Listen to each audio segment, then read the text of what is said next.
Hey, what is up everyone? Today we're going to take a look at the Peavey Invective 120 watt.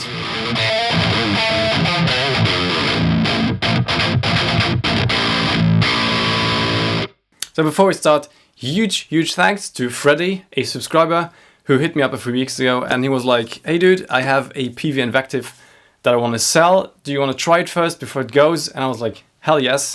So here we are, and as always, super late to the party when it comes to new gear. But anyways, today I want to answer the question, like in 2021, who needs a 120 watt Peavey Invective with all the bells and whistles in times where plugins have gotten so good that the question of, owning a real amplifier, even live, is really an important question. And yeah, so let's find out who this amp is for, how it sounds, and yeah, let's go. So to start, I want to breeze over the specs because they are quite interesting, and it's a long spec sheet. As I said, 120 watt output, you can switch that to 60. It's a 3-channel amplifier, clean, crunch, and lead, but every channel has a drive or boost respectively. So it's almost like a 6-channel amp if you want. 12 AX7 preamp tubes, 6L6 power tubes, which are, I believe, interchangeable. So you could throw in EL84 or KT677, I think, and the automatic bias will adjust itself. So you could theoretically even change the sound of this amplifier, which is very interesting. Yeah, as you can see on the front panel, quite a lot of controls there. The clean channel has its own EQ, pre and post gain, which is basically just the volume, and its own drive. Then the crunch and lead channel, they share the EQ, but they have individual pre and post gains. Plus there's a presence knob and a resonance knob, which is basically a depth knob. So more or less guts in the sound. You can switch the channels with a knob on the front panel, or with this huge, and I mean huge, foot switch. This is not like a HX Effects by Line 6. No, this is the foot controller for the Invective. Yeah, more about the foot switch in a minute. I'm not going to use it today in the demo, but it is quite interesting what you can do with that. On the back, you have a power switch to switch from 120 to 60 watts. And also you have to change the impedance then. There is a direct out with speaker simulation, I believe, which even has a level and a tone control. How crazy is that? Master output control, which is, I have it fully turned on. So if you want to play like a solo and you need just a bit more volume to stick through the band sound, you can do that with the switch here on the foot switch. 2 effects loops, which is really nice, also controllable with the foot switch. So you can have, I don't know, a reverb and delay in one, and something else, like modulation effects in the other loop, and then switch them on and off as you want. Talking about pedals, what's really cool is the amp has 2 9-volt outlets for pedals. So I don't know, let's say you have the amp in a rack and you have 2 pedals that you always want to have with the amp. You can just store them in the rack and they are being powered with the amp. Very cool. This really shows this is a modern amp, and this shows that a person like Misha Mansour has designed this amplifier. This is what you would expect in 2021. And of course there's MIDI connectivity for the huge big switch here. So before I talk too much, I want to just show you guys a sound demo. So we're just going to sit down and listen to the different sounds. During that sound demo, I switched to the PRS, and so you guys can hear what my personal favorite sound right here at home sounds like in comparison to the Peavey. Let's first listen to the sounds and then come back and talk about it. Okay, so I'm plugging my Carvin 7-string, the Gent machine, right into the Peavey, which is a weirdly satisfying feeling. Just guitar, cable, amp.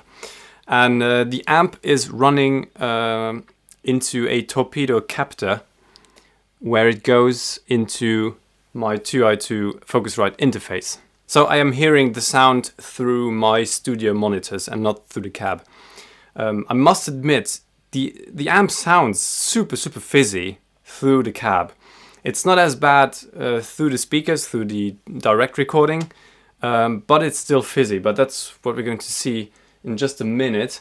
There's something more I want to tell you right away, which kind of annoys me, and that is the very unbalanced loudness levels of the clean channel compared to the crunch and lead channel. So this is the lead channel.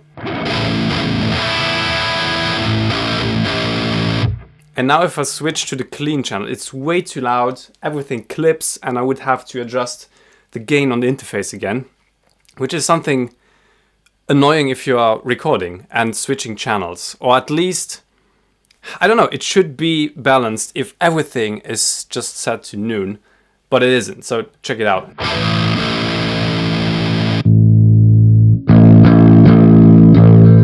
So the clean is way too loud. I just have to lower the pre and post gain. And I'm on single coil now, by the way, so that takes away quite of output. But yeah, let's start with the clean channel. I will add some reverb in post in my DAW, so we have some context.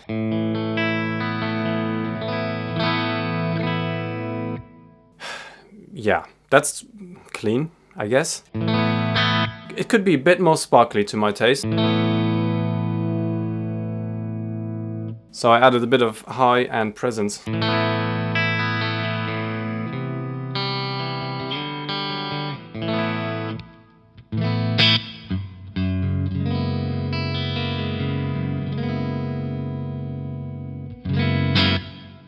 Yeah, sounds good to me. But now it gets interesting if we add the drive.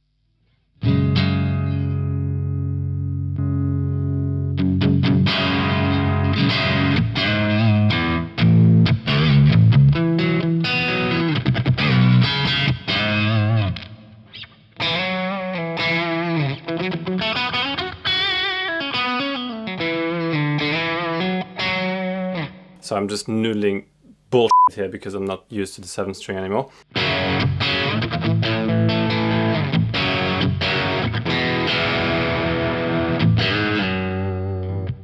But this is really cool, and to me it makes the clean channel into a crunch channel almost, so it's like a new channel.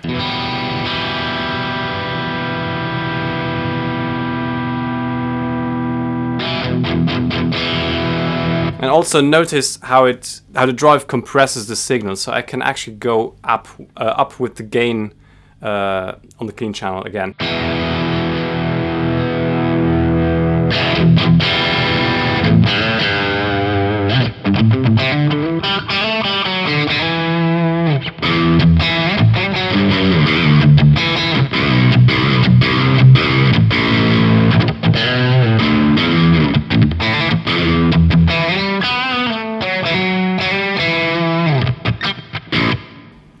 That sounds really cool. It's that type of breakup, clean crunch that I really like. Very usable tone. So let's continue to the crunch channel. I'm not hooking up the pedal board here, or the foot switcher here, so you can see everything that I'm doing on the front panel of the amp. Crunch, I've turned off the reverb in post.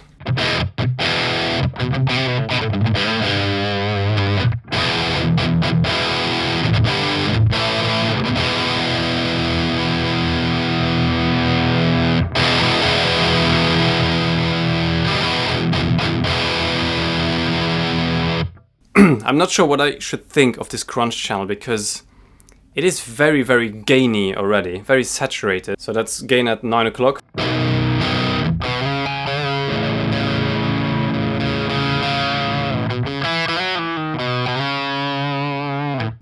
I'm not a huge fan of the crunch channel because it's kind of, there is just missing something. It's a bit too much just high-end fizz for me.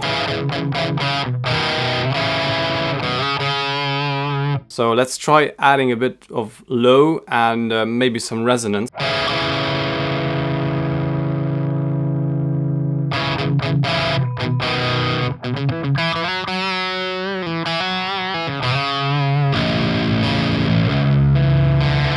Oh man, 7th string.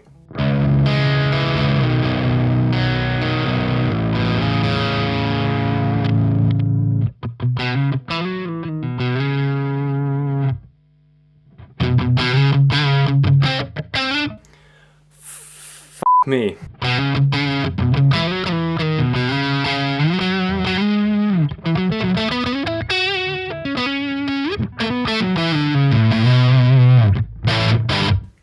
Maybe let's add some reverb, maybe that helps.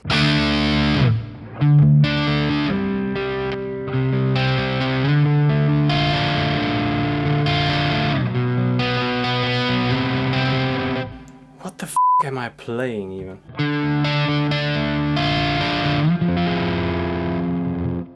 Yeah, apologize for that absolutely horrifying noodling, but I hope you get what I mean. I don't know, it's a bit uninspiring, to be very brutally honest.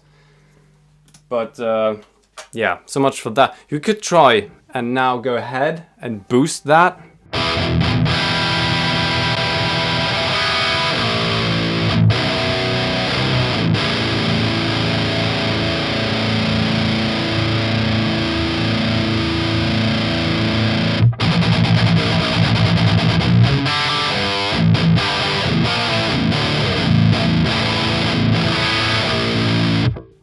Yeah, that is the crunch channel. Take from that what you want. So let's hear what that lead channel is all about. Let's go back to our normal values here and let's hit that noise gate. So much better. The gate works really nicely. It's really snappy and tight.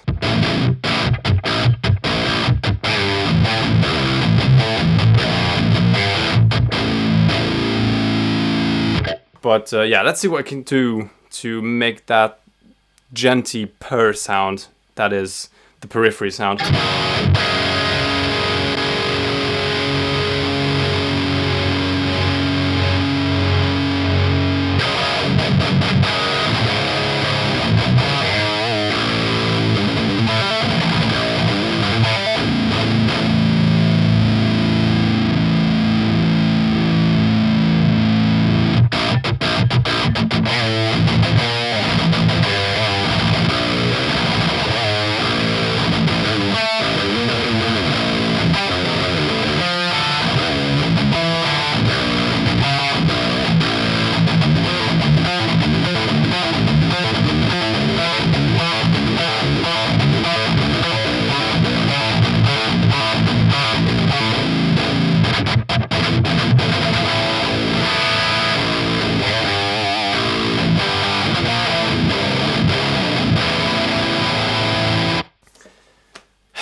Yeah, it has too much gain for my taste. It's a bit, that is kind of the thing of the 5150 style amp, I think. They are super gainy, but still, I don't know, just I'm not getting that dry attackiness that I wish I would get.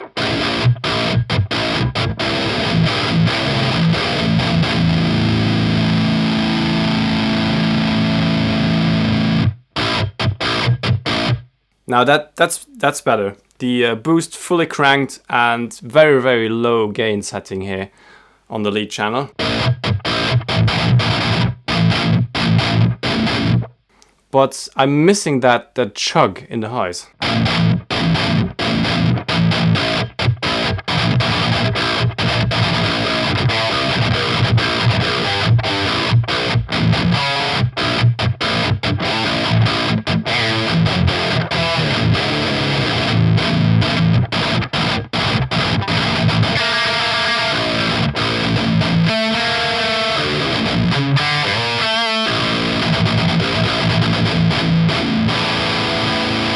It's not bad by any means. I mean, I'm just plugged into the amp, no pedal at all. It's just the amp.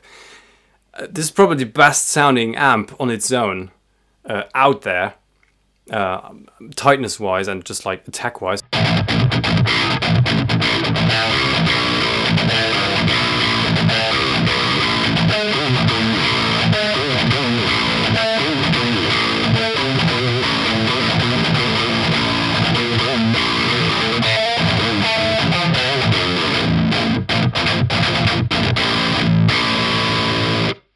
But yeah, the question remains, do you want this huge piece in your room for that sound, which is very good, but plugins are still on the same level still. Yeah, about the fizziness I was talking about, please let me demonstrate that. I wanna try it now back to back. So just to show you what I mean. Look how tiny that is. Yeah, that's a PRS MT15 up to scale with the Peavey. Yeah, I'm going to hook this up and play with the same guitar, but I'm going to use an overdrive with this to get my sound with this and compare it to the Peavey. So back in a minute. Okay, so I've set up the PRS just the same way that I set up the Peavey. So the PRS goes straight into the torpedo captor into my interface, same cab IR, but this is with the Lichtlam Audio as a header in front of the PRS. So this is my sound that I know and love. This is the sound I would have kind of expected from the Peavey. So check it out.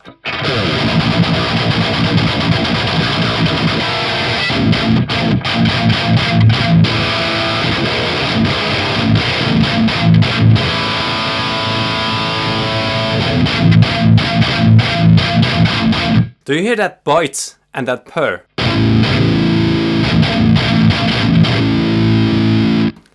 Which is something I would have wished that the Peavey had, but it doesn't quite have it because there is just too much fizziness going on. The PRS has much less harsh high end and way more oomph and way more guts.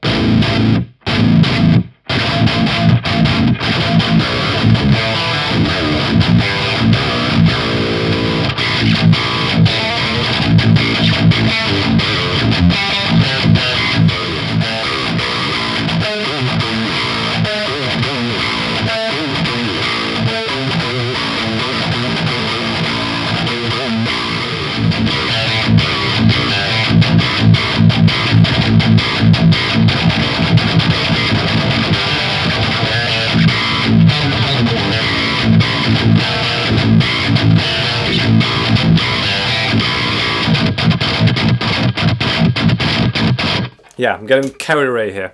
So yeah, is it fair to compare it like this? You know, the PRS with a drive and the Peavey on its own?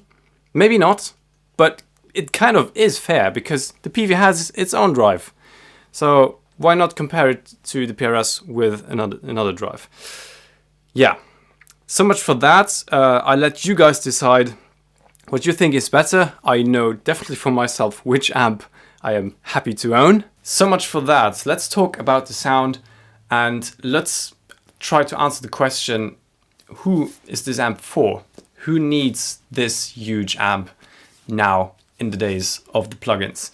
I think the pros are, it is loaded of features and extremely flexible because of the built-in drive and built-in noise gate, which is super handy. Like, it's fully packed of features and ready to be in a modern band where you need maybe 2 effects loops and MIDI switchability and stuff, and you know, can store the presets on here.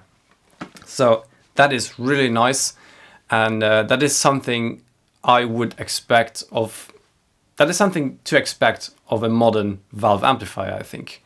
So that is really well done here. The cons for me are, this is so heavy, so big, and I would not want to carry this around on every gig if I was on tour. I'm not touring, but even going to a rehearsal, it's just like, really? Like carrying this 20-kilogram head is kind of a pain. Plus it is like physically huge, so it's not the type of bedroom amp, and especially not with 120 watts, which you are never going to need. Even at 60 watts is even way too much. And I think the amps don't sound good when they are switched to half power. That's something I noticed with the PRS as well. It has the same feature. It doesn't sound good because it just lacks the balls. Yeah. Also a con is, which was the pro, that it has a modern sound. The con for me is that it's super fizzy. I don't like the fizziness of that amp. Now, yeah, the legendary 5150 sound is what it is.